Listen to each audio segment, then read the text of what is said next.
Stress is a choice. Yes, it is. And that's another one where you can slow down and realize if you take a step back and take a deep breath and realize that it's in your mind. Stress is in your mind. Stress is a bag of bricks. And again, I give myself my own advice. Don't always take it every single day, but it's a bag of bricks you pick up. And if you want to start your day off with a negative attitude, you can.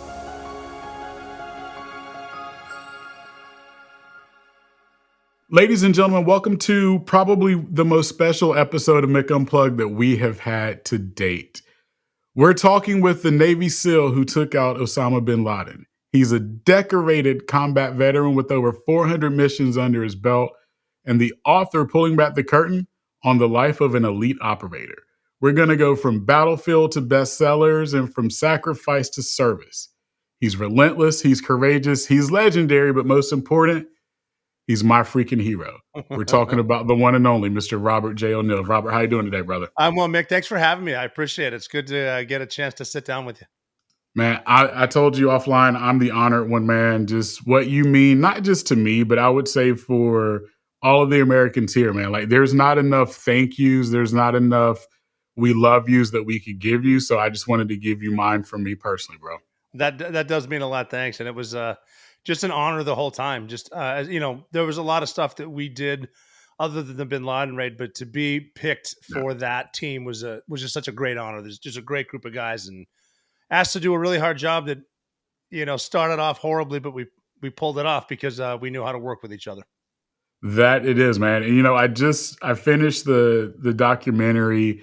Obviously, your segment, the third segment, I probably watched 10 times. I have so many notes on that segment that I want to get to you about. But the first question, man, like I like to go deeper than people's why, right? Like I call it your because, like that thing that really is your motivator, that thing that really is what drives you. If I were to ask you today, right, what's your because, brother? Oh, well, I mean, right now it's to just try to provide a better life. Not that I didn't have a good life growing up, but I'm a girl dad, and I want to try to make their environment better than mine was. And again, I was raised fine, and nothing horrible happened. But I just want to be in a spot where I can help with student loans or tuition. Because I've got daughters. As of next semester, I'll have 3 daughters in college, and then I have a 1-year-old. So it's like I gotta pay attention to the older ones, but also I have free babysitting when I need it. So just I think it's important for everyone to realize that the core is family, and it's like anything. When you build a base on the way up, if you can take care, obviously family comes first, but in order to take care of your family, you need to have your own personal health, mental health, physical health. Take care of yourself, take care of your family, get to know your neighbors, take care of your community. And that's going to build out just to make better people. And it's everything like, I would rather now I'm at a point, instead of staring at my phone at Instagram or Twitter, I'd rather go with my neighbors, hang out and talk to real people, because I think we're getting sucked into a place where we're looking at things that aren't real. And a lot of the forces out there want to try to divide people. And that's just not healthy. I find I'm a lot better off when I don't even look at my phone. Dude, I'm telling you, man, like my wife and I have this rule, like every day when we're done with our 9 to 5, air quotes on the 9 to 5, we go outside, man. Like we literally just go outside, we go out back and we just become one with ourselves, with nature. Sometimes our neighbors come over, or we walk next door. But just that oneness with each other, with the earth, with people, I feel like we have a generation that's following us, Robert, that doesn't understand that. And that's what I try to connect with my kids as well, too. Like, hey, you got to be outside. Yes. That's what the first key to, as someone who deals with everything from a little PTSD to depression, the first key is to get out of bed. And that's like, if your alarm goes off, great. If you get up without an alarm, good, get up. And then if I'm having a bad day, I'll like take my shirt off, force a smile, and go stand in the sunshine, even if there's clouds. Get some vitamin D going, get outside, hear nature. And I think, like you're saying, get outside with a walk. Like that is so good for mental health. Like do 10, 20 minutes a day just outside. Man, you're gonna find life's a lot better. Yes, sir. Yes, sir. I want to go to something that I heard you say publicly in a keynote, man, and I want people to understand this. And I know you probably told this story a million times now, but for our listeners and viewers, You talked about when you got the notice that you were going to be on the team and that it was time to go, right? SEAL Team 6. And you had to tell your kids goodbye. And I don't think people understand the brevity of that moment, man. Could you walk us through that, like from a father's perspective, but also the duty and service commitment that you had, where it's like you didn't even think about it, right? Like telling them Well, goodbye. it was I would almost cheat a little bit because when we and not just the Bin Laden raid, but other ones when we said goodbye, we would try to leave at night so that Yeah. you did need to. I had young daughters at the time, and I didn't want to explain to them the gravity of what we're about to do. But I'd like to see them at night and be able to say, and then I'd have a 10-minute drive into work before we got on the plane. I can cry for those 10 minutes where no one Yeah. gets to see me. But Yeah. just it's easier to leave them at night. But on the Bin Laden raid was tough. My youngest daughter at the time was 3, and nobody knew where we were going because we just got back from deployment. So no one Mm. expected us to go overseas, but I knew we were going somewhere where the Bin Laden raid was a high risk mission. It's a one-way mission. And so I told my 3, and we couldn't leave at night. We had to leave during the day. So I told her, "Hey, Dad's got to go to work," and just a way to tell a 3-year-old goodbye. And she told me to wait, and she ran upstairs to a room and she grabbed a Hello Kitty suitcase, put a pillow and her Mr. Elephant in it, and she left it Mhm. by the door and said, "When you get home, you're going to take me on vacation." However, a 3-year-old can form that sentence, and that's one of the hardest things I've ever seen. I actually just had Yeah. a coffee with her There you just now go. because obviously it's been a few years, but yeah, saying goodbye to your family again, getting back to the base, that's the hardest part. And it almost asks the question: is what you're doing worth it? Is this worth it? Mm. And for us in that case, because so many families were affected by 9/11, and we might die, this is worth it. This is what we're here for. The passengers on United 93 did not wake up that day to fight Al Qaeda. I've been training to fight them. We found Bin Laden, and I'm going to go do it. And I mean, even as morbid as it might sound, what an ending. That's Yeah. he's going to die. If we die with him, that happens. But we're going to do this. Saying goodbye to the family is hard, but once you get there, and on the Netflix documentary, you can hear me say, "I'm on this mission. This is the team, and we're going to kill them." Yep. I love that, man. Another really cool thing that I saw in the documentary was, and I had this quote written down after the mission, or I shouldn't say after the mission, after you have done your deed to Osama bin Laden, right? Then you got to get out of there, Yeah, right? And what most people didn't understand was like it wasn't easy to get out, right? Like you're trying to get to Pakistan, and you said, "I'm just trying to get to 90. I'm just trying to get to 90 90. I'm just minutes. trying to get to 90." It was a tough spot. You got to figure when we went into Pakistan, we're going to Abbottabad, Pakistan, which is actually a resort town, Yeah, and we're not supposed to be there. It's yeah, not. We didn't invade Pakistan. We're not at war with Pakistan, and it's a first world country. And out of respect for people living their lives, the first people to show up would not have been Al Qaeda or even the Pakistan military. It would have been yeah, the Pakistani police or locals that are armed. That like, what's going on? And the last thing I wanted to do was kill a policeman doing his job. So we have yeah, that like very fine line there, which means we got to get in and get out quick. But we found so much stuff there. We stayed a little bit longer to gather more intelligence. And meanwhile, outside, our interpreter and our snipers were like, "Hey, the locals are gathering. The cops will be here. We got to go." And so we're dealing with that. We don't want to get in a gunfight, especially there. A lot of bad stuff can happen, but you got to figure we might run out of fuel too. So we stayed extra minutes. The helos are going longer, and then we get in the helicopter and we're leaving on a mission. We're supposed to die, but we have 90 minutes now. We got 90 minutes left on a one-way mission. But if we can cross the border in Afghanistan in 90 minutes, we get 50 years. And I got to see those kids again. And so yeah, that 90-minute flight, I found myself in a spot where, and I give myself my own advice every day. If you're worried about something right now that your worry will not affect, you're wasting your energy. You need to get your mind off it because you're thinking the wrong stuff. So we could get shot down at any moment by a Pakistani jet that launched, and justifiably because we invaded. But worrying about a missile is not going to stop it. So I just started my stopwatch on my yeah, on my wrist, and I was looking at that. I'm sitting next to guys I've been working with forever, and we're all in this together. One missile kills us all. We know that, and we probably wouldn't even feel it. But it's been 10 minutes. Then it's been 20 minutes. yeah, Kind of looking around 30 minutes, 40 minutes. Now it's been 50 minutes. Got to get to 90, 60, 70 yeah, minutes. And you can really, I'm getting goosebumps right now. And I love sports analogies because I mean, anything in life that you do successfully, you didn't really do it on your own. You got a team. Someone helped you. Someone supported you. Your wife, your husband, your mother. Somebody supported you. Teammates. So I started thinking about Yankee Stadium, top of the seventh, and no hitter.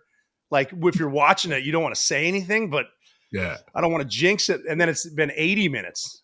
I got to get to 90, and I started thinking about the single greatest sporting event in American history in 1980 when Team USA, the hockey team, Yeah. was playing the greatest hockey team ever assembled in the Soviet Union.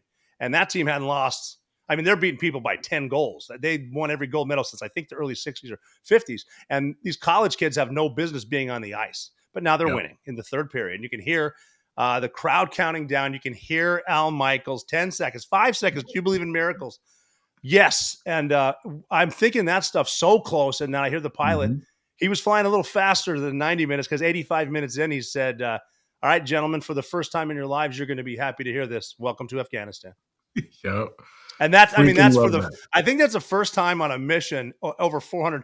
I actually started giving high fives out because this was good. Yeah, I mean, I got goosebumps just hearing you retell that story that I've heard, right? But just hearing it in this moment, man, like I still get there. Robert, you have 400 plus missions, man, and I have this saying that I give to leaders and to athletes. You don't rise to the occasion. You rise or fall to your level of preparation. Yes. And one of the things that I know about you and the missions that you've been on, what most people don't realize is how, I don't even call it over prepared you guys are, but just how prepared you freaking are. And the things that you simulate and the things that you go through, just because in that moment, you don't know what's going to happen and you have Oh, to be yeah. able to react and not think. Like, talk to Mm-hmm. us about preparation and why that's so important. Well, it's a fine line. You want to be prepared for contingencies. You want to think of all the stuff that could happen. If this goes wrong, what will their reaction to that be? But before you do any of that, you need to make sure you are the master of the easy stuff. You got to Yeah. make sure you know the basics. And the easiest way it all came down, we invent tactics. We meet Al Qaeda, we fight the Taliban, we come up with other tactics. But the further and more experience we got, we found ourselves getting keep it simple. Keep it simple.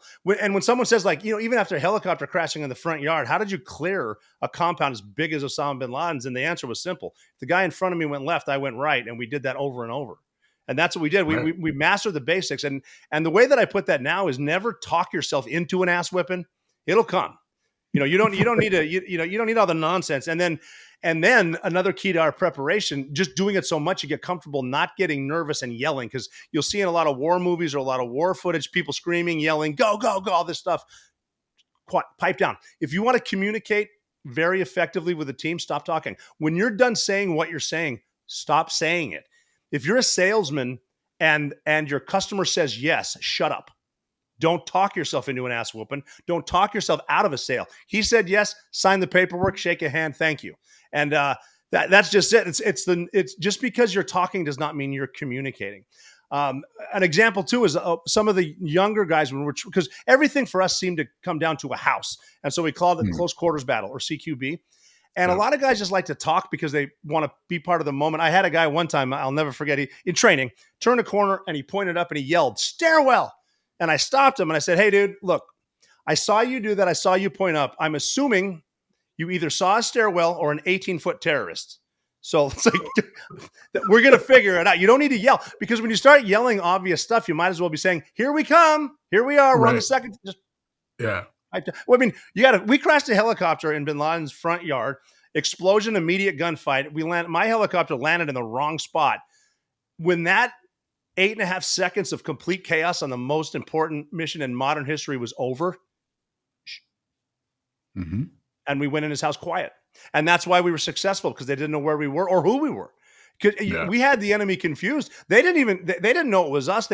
At first, it might have been the Pakistan military or intelligence services coming to get them to move them. They weren't sure. And when we got on the stairwell, especially moving up in close quarters, the only thing that was set, we ran into Khalid bin Laden, his 20-year-old son, on the stairs. And actually, the woman that found bin Laden told us he would be there. She's very impressive, by the way, 100% right on everybody.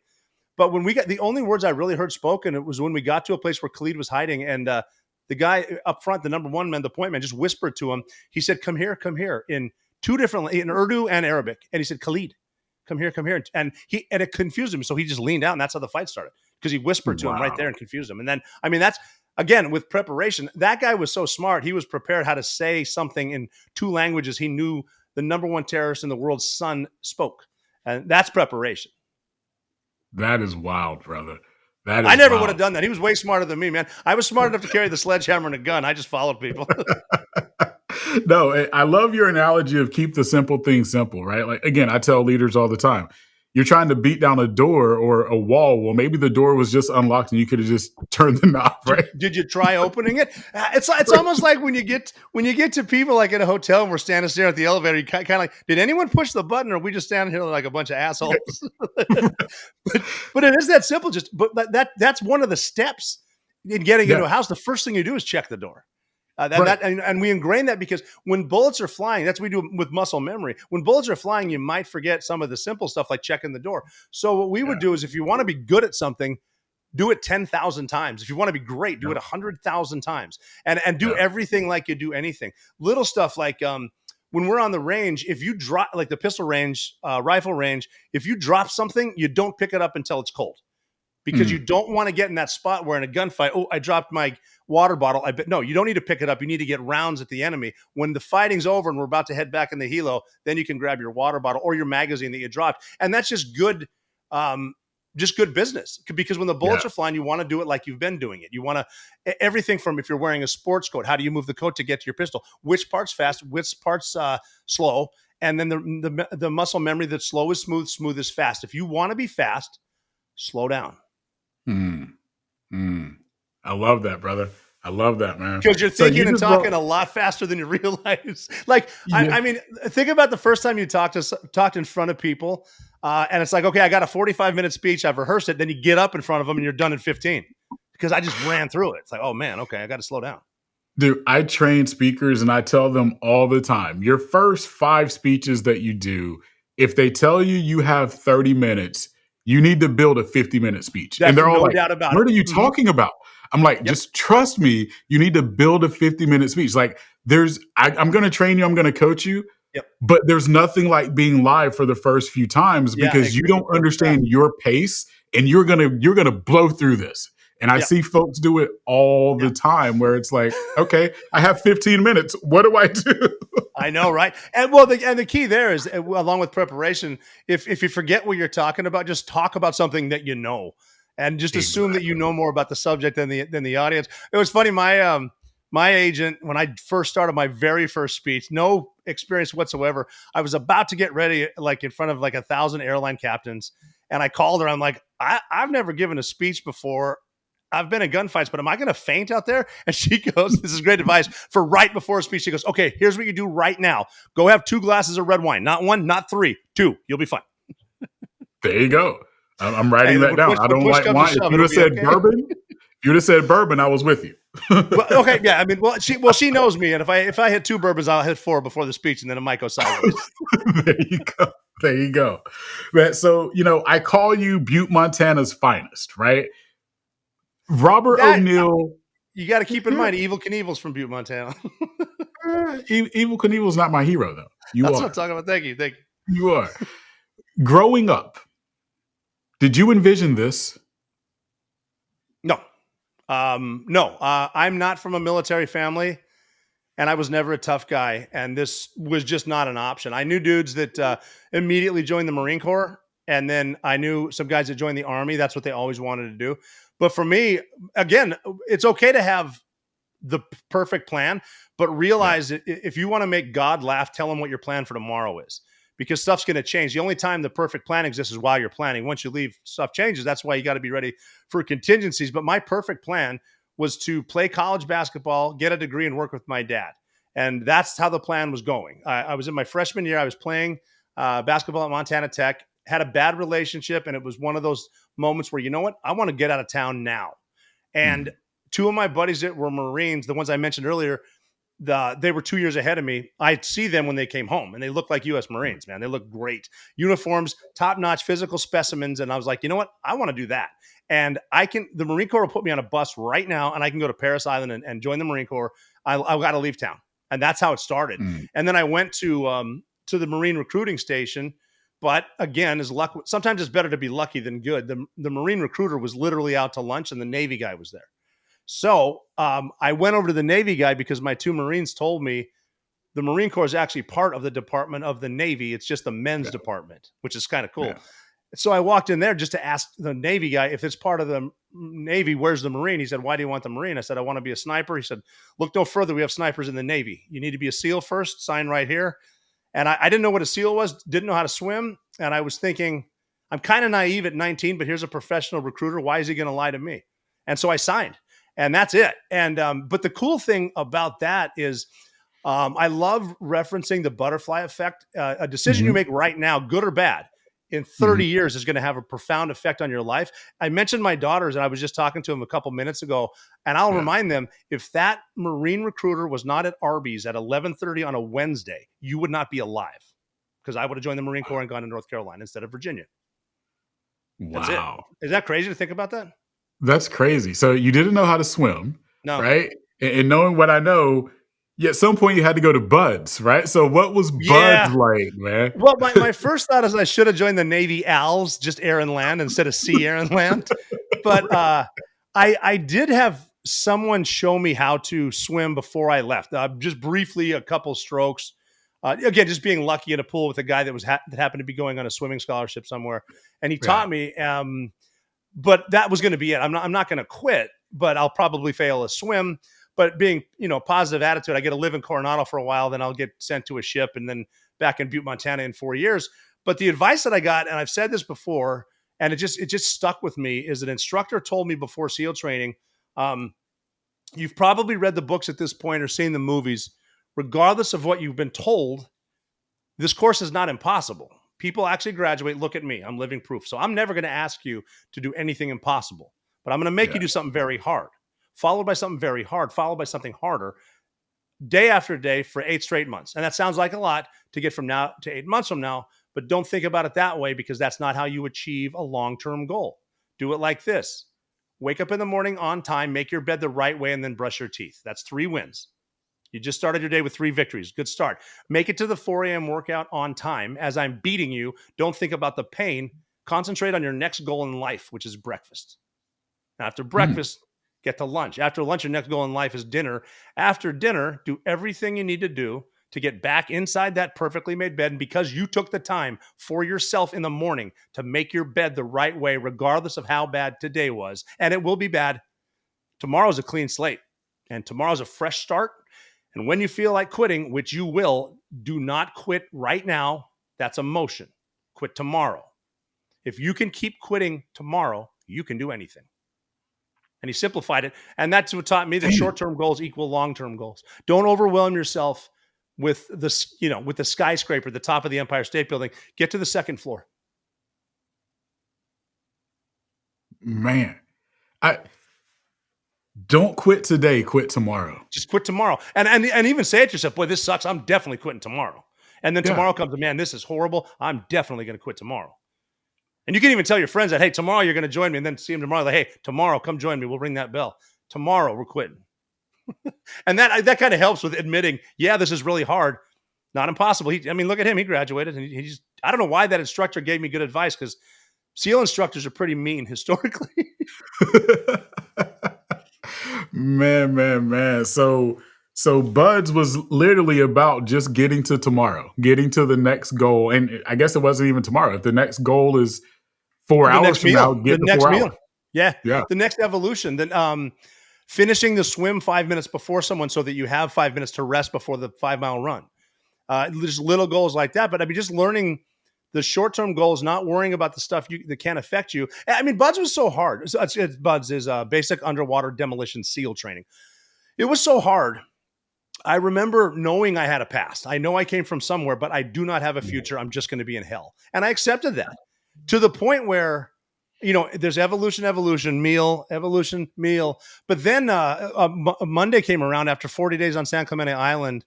And they're like, okay, you need to go to dental and medical, get your records and your service record, check out. You're going to be heading out to SEAL Team 2 and graduating on Friday. And it's like, wait, I'm graduating.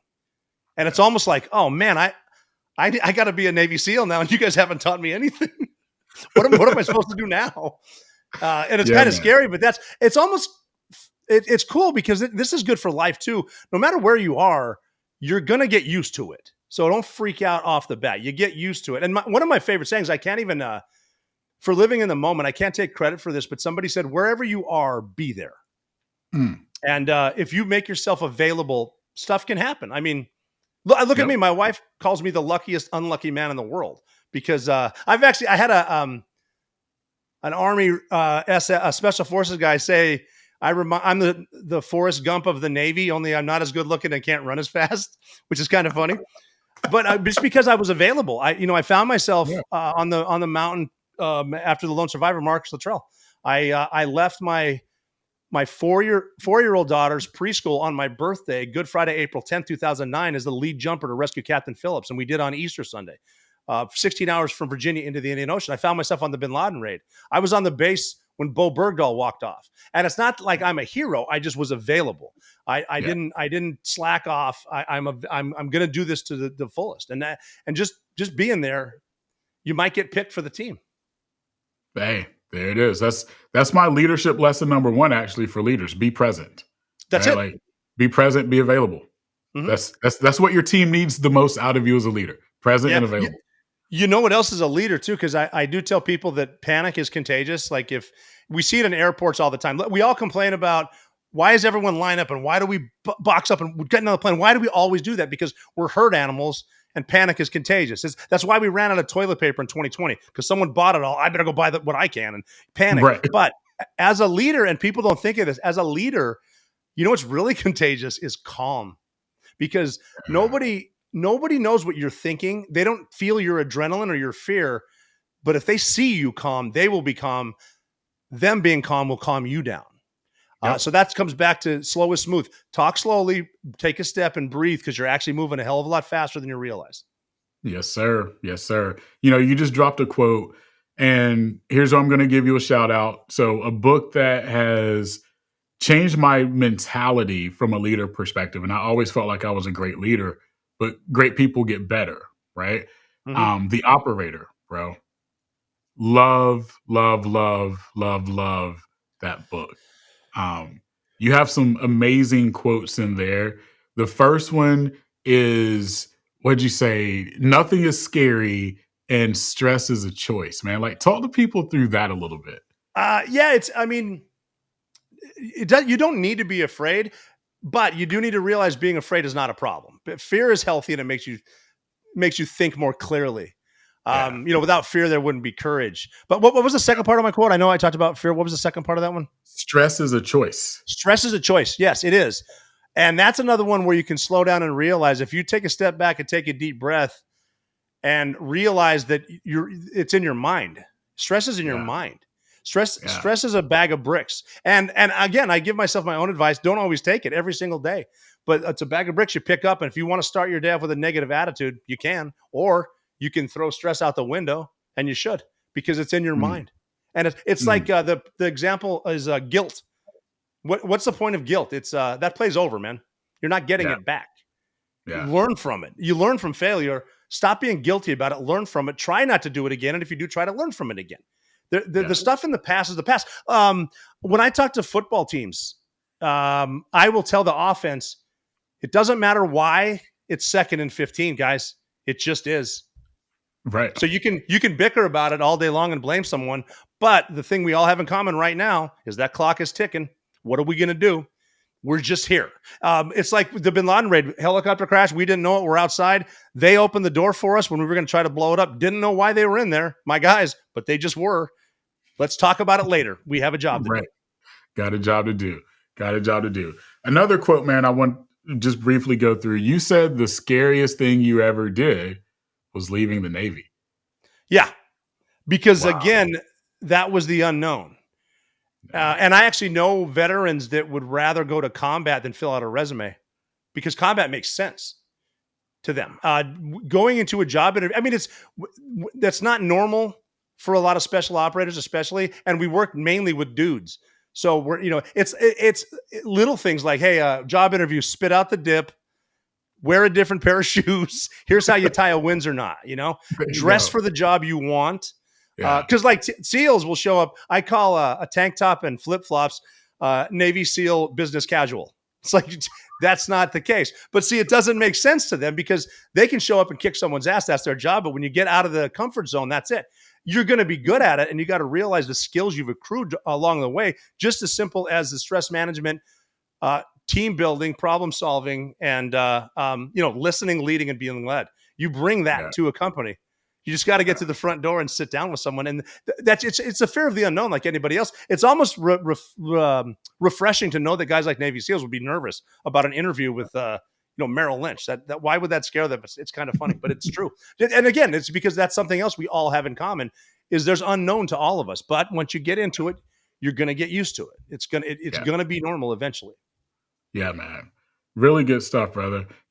I told you Robert Irvine, celebrity chef, one of my really good friends, my Mhm. mentor. His passion is all about helping, supporting, and giving to veterans and servicemen and women. And that has become a passion of mine. So one shout out to Robert Irvine for that.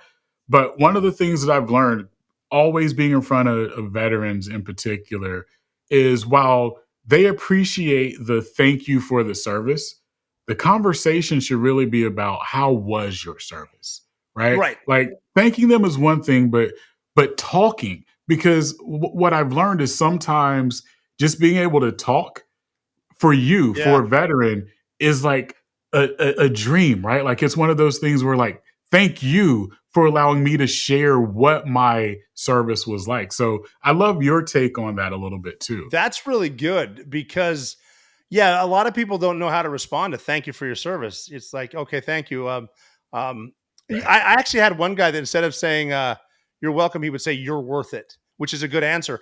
But saying to someone, how was your service? That's a much cooler way to open the door because it does open a Right. dialogue and it lets them talk about stuff. Because my experience in the military, even at the top of the top, we can make anything suck. So a lot of the jobs suck. If we can make skydiving and scuba diving suck, we can make a lot of things suck. So it's Yeah. not, it's almost like that poster of the poor dude throwing a grenade at someone saying, "I just joined for the college money."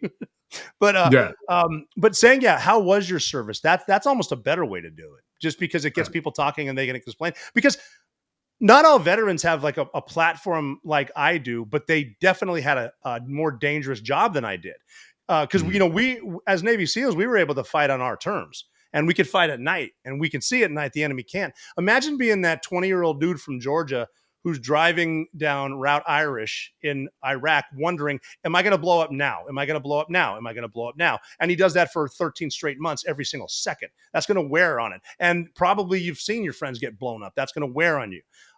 So there's a lot of people out there that have done a lot of stuff that no one even realizes. But if you did something as simple as how was your service, even in an airport, yeah, Mhm. that's a conversation starter, like you said. Yeah, that's been my conversation starter and my way of showing true appreciation, right? Yeah, Like it does just too. getting people to talk. So, Robert, man, you've been so gracious of your time, man. Like, where can people follow, find you? I know you don't clamor on social, but you are a great follow on Instagram. I will just tell you, huge fan of you on Instagram.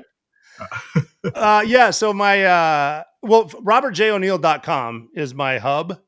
And that's where I have my apparel. I'm actually the only one that has hardcovers of the operator left. We're reprinting, the publisher is, but I personalize and sign them at Yep. robertjoneal.com, which is fun because I'll put anything on there. Again, being more personal instead of like a tough guy. I will, within reason, put whatever you want. My favorite one to this day was a dude bought one of my books for one of his, like a guy he worked with, and he had me sign, "Dear Jeff, you kill it selling mattresses like I killed Bin Laden. Love, Rob." Like stupid stuff like that. But it's more of Yeah. a human element type stuff. But also my apparel. I'm wearing one of my shirts now because I've gotten into the cannabis business because that helps me with post traumatic stress, helps me with sleep deprivation and things like that. So this was a headline that it said SEAL Team Spliff, which is kind of Yeah. funny. That's Yeah. so so that I have an apparel line there. Again, a lot of it's tongue in cheek because I'm a big believer when you're running a team. If morale is high, um, if people want to be at work, they're gonna work harder. There's nothing wrong. Never lose your sense of humor. It's okay to have a good time. But yeah, so right there has all my social media is Mick Huya, MCHOOYAH. And that's a funny story because people ask me why is it that? Well, I was still in the Navy when Twitter came out, and my buddy said, "Hey, there's this new thing, and if you make up a name, you can just mess with people, and no one will ever know. So just make up a Mm. name." And I'm like, "Well, I'm Irish, so Mick." And Hooyah, Bud's Mick Hooyah. Now, and then I woke up with like 15,000 followers. I'm like, well, I guess I'm Mick Hooyah. But also at the Operator Podcast is my other handle. And that podcast comes out usually weekly. So Yeah, an amazing podcast, by the way. I like calling you the truth because one, you're comical. Two, you talk about situations, you talk about news, and you give it the truth. Like there's no angles, which is why I love that because a lot of times I'm a podcaster too, and I like to think I'm the truth. But a lot of times people like angles to try to garner attention yes, or praise. Like you are the truth. You're going to give people the truth, whether they want to my hear it or not. It's the my truth. version. I'll give them my version of the truth. Yeah. But Yeah. also in the comments, if someone calls me out on being wrong, and I am, I'll admit it because Yeah. I think that's how you learn too. No one's ever learned from being in a room with everyone that agrees with each other. The way you learn is conversation, not by shutting someone down or canceling them. Yeah. Unfortunately, though, we do live in a time, we might be coming out of it, where you can lie and lie and lie all you want, you won't get called out. But if you tell the truth and offend someone, you can get canceled. So, but the That's truth, I it. mean, even with my my college age daughters, we have conversations about everything from current events to socialism to Donald Trump to Yeah. Joe Biden. They have different opinions, but I listen to them, and Yep. I want to hear. How are you going to learn from someone if you don't attempt to put yourself in their shoes? Where are they coming That's from? right. That's right. Nothing wrong with that. Nothing wrong with having a conversation. That's right. Cool. So Robert J. O'Neill, I need everyone to go there now. You can get a personalized copy of the book. There's some apparel. I always do this with books that I enjoy. So here's what I'm going to do. I'm going to do it for 5. And here's what I'm going to do. Okay. Give me what you want personal from Robert as your inscription for him to sign. I'm going to pick the 5 ones that I think are the best, and I'm going to order them on your behalf. So the first Awesome. That's 5, so cool. Thank you. yeah, because one, again, you're my hero. I can't, Well, there's that means a lot. nothing I could ever say or do that could show my appreciation for what you've done for us. But I want for 5 of my viewers and listeners, we're going to get a book, Very cool. personalized. Cool. Well, Robert, brother, I appreciate you more than you know. Thank you for taking time out of your tremendously busy schedule to spend time with us. This Well, means the world to me, dude. I'm humbled that you gave me the time. Thanks so much. And we can do this again. This is fun. You got it. And to all the viewers and listeners, remember your because is your superpower. Go unleash it.